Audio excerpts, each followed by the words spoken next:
Assalamualaikum warahmatullahi wabarakatuh.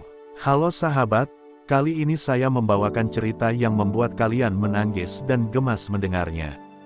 Sebelum mendengarnya silahkan absen dulu para sahabat dari daerah mana saja, buat yang sudah subscribe semoga rezekinya lancar ya. Siang itu panas menyengat, tapi dingin luar biasa terasa di dalam ruang meeting lantai 3. Aku berdiri kaku di tengah ruangan, jantungku berdentum tak karuan. Di sekelilingku, rekan-rekan kerja yang selama ini tertawa bersamaku hanya bisa menunduk. Sementara di hadapanku berdiri seorang pria berjas abu-abu yang tampak menikmati setiap detik penderitaanku, Pak Raymond, manajer divisi yang terkenal dengan arogansinya. "Aruna, kamu pikir aku bisa biarkan kesalahan besar seperti ini begitu saja?" Katanya dengan nada keras dan sinis. "Laporan keuangan bulan lalu berantakan karena kamu. Kamu tahu akibatnya, klien batal kerja sama." Suaranya menggema di seluruh ruangan, membuat semua orang terdiam ketakutan. Padahal aku tahu betul, bukan aku satu-satunya yang menyusun laporan itu. Bahkan, ada bagian yang dia sendiri revisi tanpa memberitahuku. Aku mencoba menjelaskan, "Pak, sistem error waktu itu, saya sudah laporkan ke bagian IT dan..." "Alasan," bentaknya sambil menepuk meja, "kamu memang pintar cari pembelaan. Tapi di sini, aku yang menentukan siapa yang layak dan siapa yang tidak." Matanya menyipit, penuh penghinaan. Suara bisik-bisik mulai terdengar dari sisi ruangan, tapi tak satu pun berani bersuara membelaku. Dengan suara lantang dan penuh kepuasan, Pak Raymond mengangkat surat di tangannya. "Per hari ini, kamu resmi kami berhentikan. Terima kasih atas jasanya yang, sangat tidak berarti." Dia tertawa kecil, dan tawa itu menusuk hatiku lebih tajam dari apapun. Aku menggigit bibirku kuat-kuat agar air mataku tidak jatuh di hadapan orang seperti dia. Aku memandang ke sekeliling, mencari setitik empati. Tapi semua menunduk, berpura-pura sibuk dengan meja atau catatan mereka. Aku tahu, mereka juga takut jadi korban berikutnya. Aku pun melangkah pelan keluar dari ruangan itu, membawa kardus kecil berisi barang-barangku dan hati yang hancur berantakan. Dunia seakan memalingkan muka dariku, padahal aku hanya mencoba bekerja sebaik mungkin. Di dalam lift, air mataku akhirnya jatuh. Tapi di sela isak itu, aku berjanji pada diriku sendiri, suatu hari nanti, aku akan buat dia menyesal telah mempermalukanku. Bukan dengan amarah, tapi dengan pencapaianku. Hari-hari setelah pemecatan itu terasa seperti mimpi buruk tanpa akhir. Aku duduk termenung di kamar kontrakan kecilku, memandangi surat pemecatan yang masih kusimpan. Setiap kata di dalamnya seperti belati yang terus mengiris harga diriku. Dunia luar berjalan seperti biasa, tapi duniaku runtuh. Aku tak hanya kehilangan pekerjaan, tapi juga harga diri, kepercayaan diri, dan rasa percaya pada orang-orang di sekitarku. Ibu di kampung sempat menanyakan kabar, dan dengan suara bergetar ku tahan tangis saat berkata, "Semua baik-baik saja, Bu." Padahal dalam hati aku menjerit. Makan pun kupaksakan sekali sehari, demi menghemat uang yang tersisa. Aku mencoba melamar ke beberapa tempat, tapi berita pemecatanku seperti sudah menyebar. Beberapa HRD menatapku dengan senyum kasihan, lalu berkata, "Kami akan menghubungi Anda kembali," yang aku tahu tak akan pernah terjadi. Tapi di tengah malam-malam panjang penuh air mata itu, muncul satu kesadaran, aku bisa terus menangis, atau bangkit dan membuktikan siapa diriku yang sebenarnya. Maka aku mulai membuka laptop tua yang sempat kupakai kuliah dulu. Kupelajari lagi dunia digital marketing yang pernah kupelajari. Kukumpulkan materi dari YouTube, webinar gratis, e-book bekas. Aku tak punya mentor, tak punya modal besar, hanya semangat dan luka yang berubah jadi bara. Semangat. Hari demi hari aku tempuh dengan belajar dan menawarkan jasa kecil-kecilan ke toko online teman-teman. Beberapa menolak, tapi beberapa mencoba. Dari satu klien ke klien lain, dari brosur sederhana hingga campaign media sosial. Tangan dan mataku sering lelah, tapi semangatku tak pernah padam. Aku bahkan tak sadar waktu berjalan cepat, hingga suatu hari, salah satu klien puas dan mengenalkanku pada jaringan bisnis yang lebih besar. Tanpa kusadari, dalam setahun aku sudah punya tim kecil. 2 orang karyawan lepas dan 1 ruangan kantor mungil yang kusewa di pinggir kota. Dan saat aku berdiri di depan logo perusahaanku sendiri yang tertempel di dinding, aku terdiam sejenak. "Raymond," bisikku lirih, "kau pikir aku hancur, tapi kau salah. Ini baru permulaan. 3 tahun berlalu, dan hidupku sudah berubah sepenuhnya." Perusahaan yang dulu kukembangkan dari ruang tamu kini berdiri megah di tengah kota, dengan klien dari berbagai sektor. Aku, Aruna, yang dulu dibuang tanpa perasaan, kini dikenal sebagai CEO muda dengan reputasi kerja keras dan hasil yang terbukti. Tapi meski banyak hal telah kucapai, satu nama masih menetap di pikiranku, Raymond. Sore itu, aku mendapat undangan untuk pitching proyek dari sebuah perusahaan retail besar, PT Maju Sentosa. Mereka ingin mencari mitra untuk menangani seluruh strategi digital marketing mereka secara jangka panjang. Aku datang bersama timku, mengenakan blazer krem dan rasa percaya diri yang tidak kumiliki 3 tahun lalu. Tapi semua itu berubah begitu pintu ruang rapat terbuka, dan seorang pria yang tak asing berdiri menyambut kami. Itu dia, Raymond. Dulu dia berdiri menjatuhkanku. Sekarang dia berdiri memintaku memperkenalkan diri. Wajahnya seketika tegang saat matanya menangkap sosokku. Suaranya sempat tercekat saat membaca namaku di proposal. "Aruna, CEO Bright Spark," gumamnya nyaris tak terdengar. Aku hanya mengangguk, senyumku tak bisa kusembunyikan. Rapat itu menjadi panggung balas dendam paling indah dalam hidupku. Aku mempresentasikan strategi dengan tenang, jelas, dan penuh visi. Setiap kata yang kulontarkan membuat Raymond semakin kecut. Dia tahu sekarang siapa yang berdiri lebih tinggi. Beberapa kali dia mencoba menyela, tapi kini posisinya bukan atasan, melainkan pihak yang membutuhkan bantuanku. Saat presentasi usai dan mereka menyatakan tertarik bekerja sama, Raymond mendekatiku dengan senyum getir. "Aruna, tentang dulu, saya ingin minta maaf." Aku menatap matanya, tidak dengan marah, tapi dengan kekuatan yang dulu ia renggut dariku. "Pak Raymond, saya tidak menyimpan dendam. Tapi saya tak pernah lupa bagaimana rasanya dipermalukan. Terima kasih, karena tanpa itu, saya tak akan sampai di titik ini." Kerja sama dimulai seminggu setelah pertemuan itu. Timku datang ke kantor PT Maju Sentosa sebagai mitra resmi. Aku, dulu yang diusir tanpa ampun dari tempat ini, kini datang sebagai penyelamat bisnis mereka. Ironisnya, ruang rapat yang dulu jadi saksi aku dipecat, kini menjadi tempat di mana aku memberi pengarahan. Dan Raymond, duduk diam di pojok, mencatat instruksiku.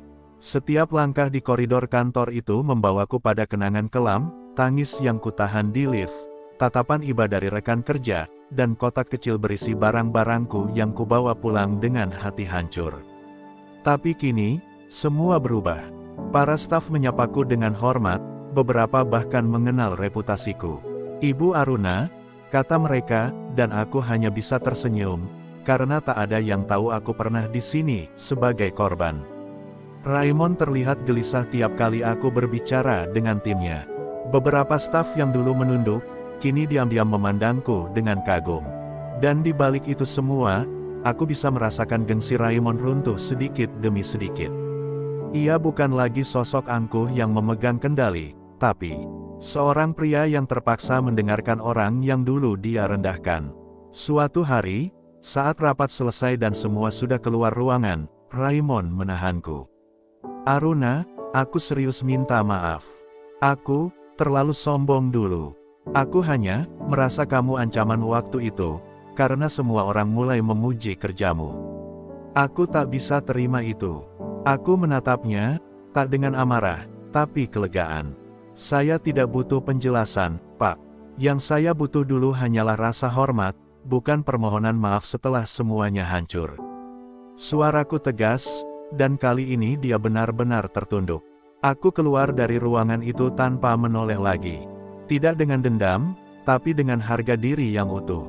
Karena balas dendam paling manis, bukan dengan membalas luka yang sama, tapi dengan menunjukkan bahwa aku bisa berdiri lebih tinggi tanpa harus menjatuhkan siapapun. Beberapa bulan berlalu sejak kerja sama dimulai. Proyek demi proyek sukses besar, dan PT Maju Sentosa mencatat peningkatan omset yang luar biasa. Namaku semakin dikenal di dunia bisnis, bukan hanya sebagai CEO muda, tapi sebagai sosok yang bangkit dari keterpurukan dengan kepala tegak. Di berbagai seminar dan undangan, aku berbagi kisahku, bukan untuk membuka luka, tapi untuk memberi kekuatan pada yang pernah direndahkan seperti aku. Raymond, kini hanyalah bayangan dari dirinya yang dulu. Setiap kali kami bertemu, sorot matanya tak lagi congkak. Ia lebih banyak diam, lebih sering mendengarkan. Aku tahu, ia sedang menelan pelajaran paling pahit dalam hidupnya, bahwa kekuasaan bisa runtuh dalam sekejap, dan orang yang direndahkan bisa jadi lebih tinggi darimu esok hari. Dan anehnya, aku tak merasa puas. Yang kurasakan, justru iba. Suatu hari, ia mengajakku berbicara di kafe dekat kantor. Dengan suara lemah ia berkata, "Aku hampir kehilangan semuanya, Aruna. Setelah kamu dipecat dulu, banyak staf resign. Reputasiku jatuh, dan aku tahu, itu semua karma." Ia menunduk lama, lalu melanjutkan, "Tapi kamu berbeda. Kamu memilih bangkit, bukan membalas." Aku menatapnya, lalu berkata pelan, "Bukan karena aku lemah. Tapi karena aku tahu, menyimpan dendam hanya akan membunuh masa depan. Dan aku, lebih memilih membangun jalanku sendiri."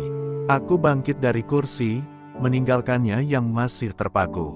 Di luar kafe, langit mendung tapi terasa hangat. Aku menarik napas panjang dan tersenyum. Dalam hati, aku tahu satu hal pasti, aku telah menang. Bukan dengan teriakan, bukan dengan balasan, tapi dengan membuktikan bahwa orang yang pernah dihancurkan, bisa berdiri lebih tinggi tanpa harus menjatuhkan siapapun lagi. Beberapa minggu setelah pertemuan di kafe itu, aku menerima surat dari Raymond. Bukan proposal kerja, bukan urusan bisnis, melainkan surat pribadi. Dalam tulisannya yang penuh goresan tangan gemetar, ia mengungkapkan penyesalan terdalamnya. "Aruna," tulisnya, "kau tak hanya menyelamatkan perusahaan kami, tapi menyadarkanku akan arti rendah hati. Maaf, karena pernah menganggapmu kecil hanya karena aku takut sinarmu lebih terang dari aku."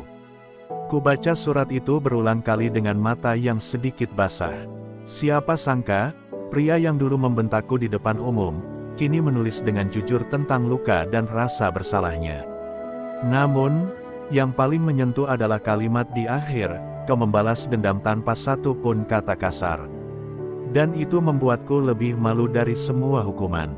Sejak saat itu, aku tak lagi merasa luka itu membekas sebagai dendam. Ia berubah menjadi kekuatan. Aku mulai diundang ke berbagai forum untuk berbagi cerita tentang bagaimana menghadapi atasan toksik, bangkit dari kegagalan, dan membuktikan nilai diri bukan dengan kemarahan, tapi dengan tindakan. Banyak orang mendatangiku sambil berkata, "Cerita kamu membuat aku kuat." Dan itu, jauh lebih memuaskan daripada membalas dengan sakit hati. Suatu hari, dalam sebuah seminar kepemimpinan, aku menyampaikan satu kalimat yang tak pernah kulupakan. "Orang yang merendahkanmu bukan musuhmu. Tapi kadang, dia adalah cermin yang menunjukkan seberapa besar kamu bisa bangkit melebihi bayanganmu sendiri." Tepuk tangan mengisi ruangan, tapi aku tahu, yang paling penting bukan tepuk tangan itu, melainkan rasa damai di hatiku sendiri. Kini, aku berdiri bukan hanya sebagai pemilik perusahaan sukses, tapi sebagai perempuan yang tak lagi hidup dalam bayang-bayang penghinaan masa lalu. Karena luka itu telah sembuh, dan kini, ia bersinar sebagai cahaya yang membimbing orang lain yang pernah terjatuh sepertiku. Beberapa bulan setelah surat itu kuterima, aku mendapat kabar bahwa Raymond mengundurkan diri dari jabatannya. Katanya, ia ingin memulai hidup baru, jauh dari dunia korporat yang telah membentuknya jadi sosok dingin dan arogan. Banyak yang kaget, tapi aku, entah mengapa merasa lega. Mungkin karena aku tahu, ia akhirnya berdamai dengan dirinya sendiri. Atau mungkin karena, aku juga akhirnya bisa benar-benar melepaskan. Tak lama kemudian, ia mengirim pesan singkat kepadaku. Aku buka warung kopi kecil di pinggir kota. Kalau sempat, mampirlah. Aku ingin menyambutmu bukan sebagai atasan, bukan bawahan, tapi sebagai sesama manusia. Aku sempat menatap layar ponselku lama. Hatiku berdebat, apakah aku harus datang. Tapi pada akhirnya, aku memilih pergi. Bukan untuk bernostalgia, tapi untuk memastikan bahwa hatiku benar-benar telah sembuh. Saat aku tiba di warung kopi itu, Raymond menyambut dengan senyum sederhana, mengenakan kaos polos dan celemek. Tak ada jas, tak ada kesombongan. Hanya seorang pria yang telah kehilangan segalanya dan memilih memulai dari nol. Kami duduk di meja kayu sederhana. Tak ada percakapan hebat, tak ada ungkit masa lalu. Hanya dua manusia yang akhirnya menyadari, rasa sakit yang dulu saling dilukai, bisa berubah jadi pelajaran berharga. Terima kasih sudah datang, katanya lirih. Aku kira kamu tak akan pernah memaafkan. Aku menatapnya, lalu berkata pelan, aku tidak datang untuk menghakimi. Aku datang untuk membuktikan, bahwa aku sudah tidak membawa luka itu kemana-mana lagi. Yang kamu lakukan dulu memang salah, tapi aku memilih menyembuhkan diriku, bukan membiarkan luka itu mengendalikan hidupku. Sore itu, aku pulang dengan hati ringan. Di luar, langit menjingga, seolah semesta pun ikut tenang. Aku menyadari satu hal yang paling penting selama ini, kemenangan sejati bukan saat musuhmu tunduk, tapi saat hatimu mampu memaafkan tanpa harus melupakan pelajarannya. Dan disitulah aku berdiri sekarang, sebagai perempuan yang pernah dihancurkan, tapi memilih membangun dan mengampuni. Beberapa tahun berlalu sejak pertemuanku terakhir dengan Raymond. Kini warung kopinya ramai pengunjung, dan kabarnya ia sering memberi pelatihan gratis untuk anak-anak muda tentang bisnis dan pentingnya etika kerja. Aku tersenyum setiap kali mendengarnya. Tidak ada lagi jejak pria yang dulu mempermalukanku di depan umum. Yang tersisa hanyalah sosok yang telah belajar, dari kesalahan, dari kejatuhan, dan dari ketulusan. Sementara itu, perusahaanku berkembang pesat. Aku mempekerjakan banyak orang yang dulu pernah kehilangan harapan seperti aku. Tak sedikit dari mereka datang dengan luka, dipermalukan, diabaikan, diremehkan. Tapi aku menyambut mereka bukan dengan curiga, melainkan dengan tangan terbuka. Karena aku tahu persis rasanya ketika seseorang hanya butuh satu kesempatan untuk bangkit dan membuktikan diri. Kadang, di malam hari, aku duduk sendiri di ruang kerjaku yang dulu hanya berupa sudut sempit di kamar kos. Kuletakkan tangan di dada dan mengingat masa-masa pahit itu. Saat aku berjalan keluar kantor dengan air mata yang kutahan. Saat Raymond mengangkat surat pemecatan seperti pemenang. Tapi kini aku mengerti, aku memang tidak menang waktu itu. Tapi aku tidak kalah. Aku sedang diproses untuk jadi lebih kuat. Aku tak pernah membayangkan luka itu akan membawaku sejauh ini. Ternyata, rasa sakit yang benar-benar dalam, bisa berubah menjadi pondasi yang paling kokoh, asal kita tidak berhenti melangkah. Karena dunia tidak selalu adil, tapi kita bisa memilih bagaimana bereaksi terhadap ketidakadilan itu. Dan aku memilih, bukan untuk menjadi korban selamanya, tapi untuk menjadi seseorang yang menginspirasi. Kini, setiap kali aku berbicara di depan orang banyak, aku selalu berkata, kalian mungkin sedang dijatuhkan hari ini.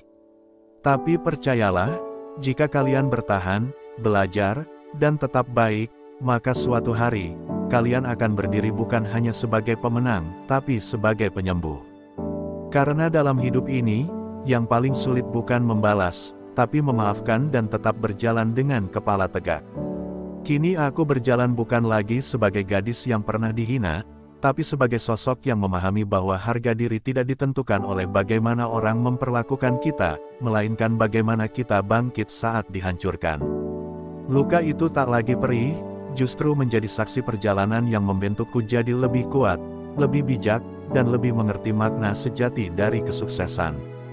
Dan untuk Raymond, aku tidak lagi menyimpan sisa-sisa dendam. Justru aku berterima kasih, karena tanpa luka yang kau berikan, aku takkan pernah tahu seberapa jauh aku bisa melangkah. Terkadang, Tuhan mengirimkan rasa sakit bukan untuk menghancurkan kita, tetapi untuk mengantar kita pada versi terbaik diri kita sendiri. Hari ini, saat aku berdiri di panggung kehidupan yang berbeda, aku tak ingin membuktikan apa-apa. Aku hanya ingin menjadi bukti bahwa kita bisa memilih menjadi cahaya, meski dulu pernah dikepung oleh gelapnya perlakuan buruk orang lain.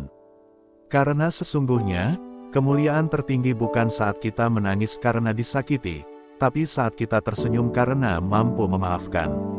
Untuk kalian semua yang menonton kisah ini, terima kasih telah menyimak hingga akhir. Mungkin kamu juga sedang di titik terendah hidupmu. Tapi ingatlah, kisah Aruna bukan sekadar cerita, ini adalah pesan bahwa kamu juga bisa bangkit, asal kamu mau bertahan dan percaya. Kamu bukan hasil dari apa yang orang lain katakan. Kamu adalah hasil dari bagaimana kamu memperlakukan dirimu sendiri. Aku doakan untuk kalian yang pernah diremehkan, dikhianati, dijatuhkan, atau disakiti. Lebih besar dari semoga Tuhan angkat derajatmu setinggi-tingginya, pulihkan hatimu seutuh-utuhnya, dan gantikan semua luka dengan keberkahan yang tak terduga. Terima kasih telah menonton cerita ini di channel saya.